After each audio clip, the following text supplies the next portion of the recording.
tous, alors aujourd'hui on se retrouve pour un nouveau tutoriel mécanique. Donc je vais vous expliquer comment faire une vidange sur une Audi TT de 1999. Voilà. Donc pour ça, comme outil, il vous faudra tout d'abord de l'huile. Donc là on a pris de la 0W30. Ensuite un filtre à huile neuf. Voilà. Une clé à filtre. Une clé Torx T25 pour démonter le cache moteur.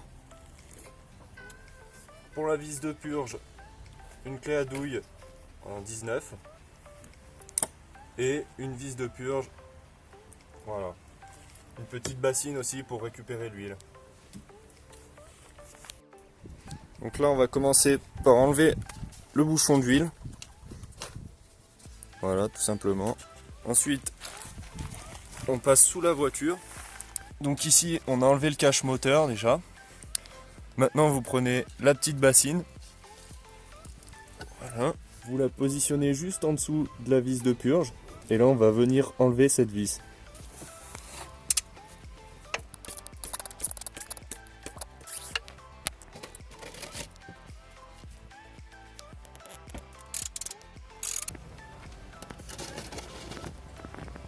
Voilà, maintenant on laisse couler toute l'huile.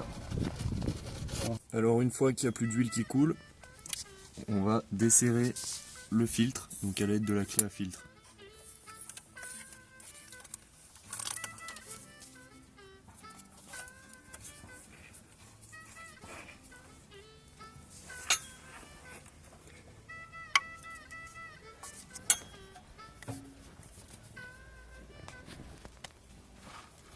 Voilà, mettez la bassine en dessous. Et là vous laissez couler un petit peu. Dès que ça a arrêté de couler, on peut dévisser le filtre. Donc là on a attendu à peu près une demi-heure, il n'y a presque plus rien qui coule. On peut nettoyer, mettre la nouvelle vis de purge.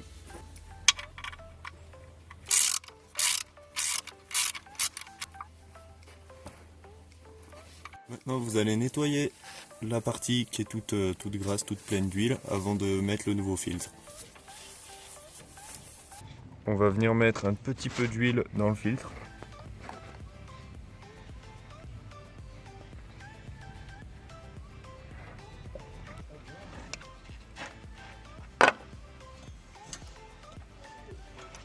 Donc on peut le serrer à la main. Une fois bien serré à la main, on va remplir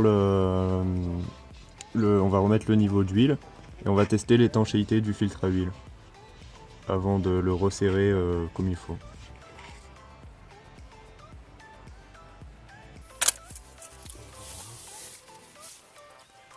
Ouais. Alors, je vais essayer de faire une mise au point.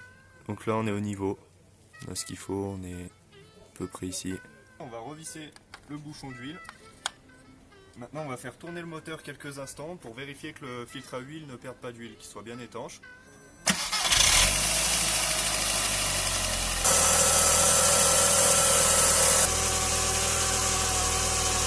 Alors là on a fait tourner le moteur environ 1 minute. Donc au niveau du filtre à huile il n'y a rien qui coule. Au niveau de la vis de purge il n'y a rien qui coule non plus. On va pouvoir resserrer tout ça. On vient resserrer le filtre une dernière fois. Maintenant on va pouvoir remonter le cache moteur qui est juste ici, donc à l'aide d'une clé Torx T25. Une fois que le cache est clipsé, vous pouvez mettre toutes les vis.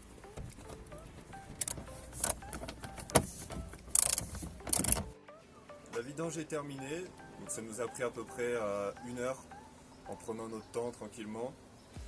Donc merci d'avoir regardé ce tuto et à bientôt pour un nouveau tutoriel ou un nouveau test sur Tutoto.